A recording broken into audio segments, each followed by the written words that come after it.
Nå kan sikkert både samferdselsministeren og jeg være enige om at det viktigste det å få tog på skinner og at det kommer. Men det gjør det jo ikke alltid, og derfor så har jo nå NSB lovet en kompensasjon til togreisende ved forsinkelser. Og kompensasjonsordningen den anslått til en kostnad på 10-20 millioner, det mulig det mer. Forsinkelse og innstillinger da over 30-60 minutter skyldes for det meste forhold utenfor NSB sin kontroll. Betyr det at kostnadene vil gå utover andre jernbaneprosjekt? Statsråd Meltveit Kleppa. Jeg hjertens enig i at i denne tid så må det være ett overordnet mål, og det at flere tog går i rute. Så jeg fornøyd med at NSB har fått på plass en forutsigbar kompensasjonsordning som også omfatter togpendlerne. Den nye ordningen i samsvar med det som ble varslet etter møtet den 20. januar i år mellom meg og ledelsen i NSB og Jernbaneverket. Her ble jo omtalt en ordning fra EU. Jeg så ikke en grunn til å vente på at EU si forordning om nye passasjerretter for reisende med jernbanen skulle implementeres i norsk rett. I samråd med ledelsen i NSB ble det avklart at NSB fra 1. januar 2010 skulle innføre en ordning der de reisende får 50% prisavslag på billettprisen hvis toget mer enn 60 minutter forsinket mellom Oslo-Bergen, Oslo-Trondheim, Oslo-Kristiansand, Oslo-Stavanger og mellom Trondheim og Bodø, og mer enn 30 minutter forsinket for alle andre persontog. Det ble dessuten bestemt at tilsvarende ordning skulle gjelde for reisende med periodebilletter, slik at de mange pendlerne som daglig reiser med jernbanen også skulle få en kompensasjon ved forsinkelser i togtrafikken.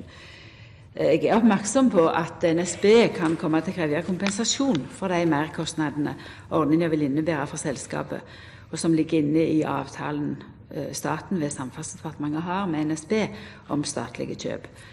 Foreløpig har NSB regnet med at ordningen vil kunne koste i størrelsesorden 10-20 millioner kroner på årsbasis, basert på de togforsinkelsene som har vært frem til nå. Tallet allikevel høyst usikkert, og utviklingen i driftssituasjonen vil være avgjørende for hvor mye en slik ordning vil koste over tid. Hvordan merkostnadene i 2010 skal dekkes, det kan jeg jo først ta stilling til når NSB har lagt frem et endelig dokumentert krav for i år. Hvis det blir bestemt at ordningen skal innføres permanent fra 2011, så legger jeg opp til at et anslag for eventuelle merkostnader blir dekt innenfor løyvene som blir fastsatt for kapittel 1351 post 70 kjøp av persontransport med tog i forbindelse med regjeringens behandling av statsbudsjettet for 2011. Jeg vil uansett ikke legge opp til at spesielle jernbaneprosjekt som i gang, eller som etter plan skal startes opp i inneværende planperiode 2010 til 2013, blir stoppet på grunn av den nye kompensasjonsordningen som nå innført. Oppfølgingsspørsmål til Ingjerd Schou. Ja, det jo veldig fint at statsråden ligger foran EU på noen områder, og jeg hører også at for 2010 så vil departementet ta regningen, men NSB vil nok komme til å gjøre krav på noen inndekninger, og da det departementet som får regningen. Men årsaken til disse forsinkelsene, de ligger i Jernbaneverket, på de rapportene som vi ser nå på alle de togene som ikke kommer, som gjør at folk ikke kommer på jobb eller ikke rekker barnehage, så det Jernbaneverket som har årsakene til disse forsinkelsene. Og jeg hører at uansett så vil kostnadene være i millionstørrelsen. Så mitt oppfølgingsspørsmål til en samferdselsminister, som allerede ligger 2-3 milliarder etter målene i forhold til Nasjonal transportplan, vil fortsatt være om det vil forskyve ytterligere viktige tiltak. Vil det tas fra driftsmidlene, eller vil det være fra investeringer eller fra andre sektorer når statsråden skal dekke inn den regningen på kompensasjonsordningen? Statsråd Meltveit Kleppa.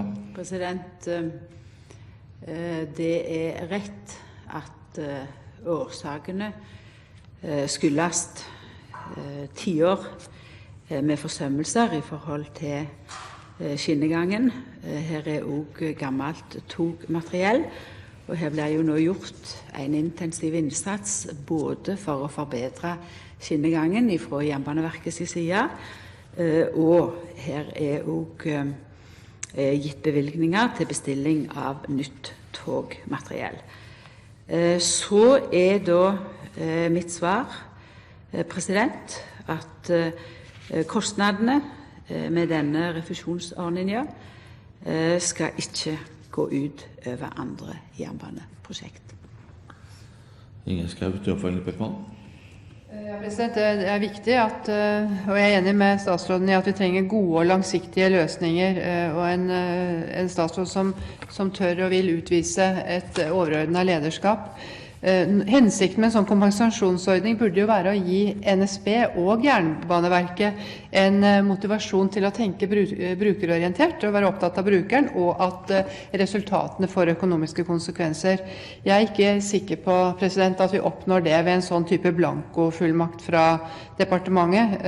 Så spørsmålet til statsråden vil jo da være om dette er et forsøk på å kjøpe seg fri fra ansvaret for å få en jernbane i krise og uten tillit. Statsråd Meltveit Kleppa. Det er det ikke. Det er ikke et forsøk på å kjøpe seg fri, men det er et bidrag overfor pendlere som i dag føler at de ikke får levert en vare som de har betalt for.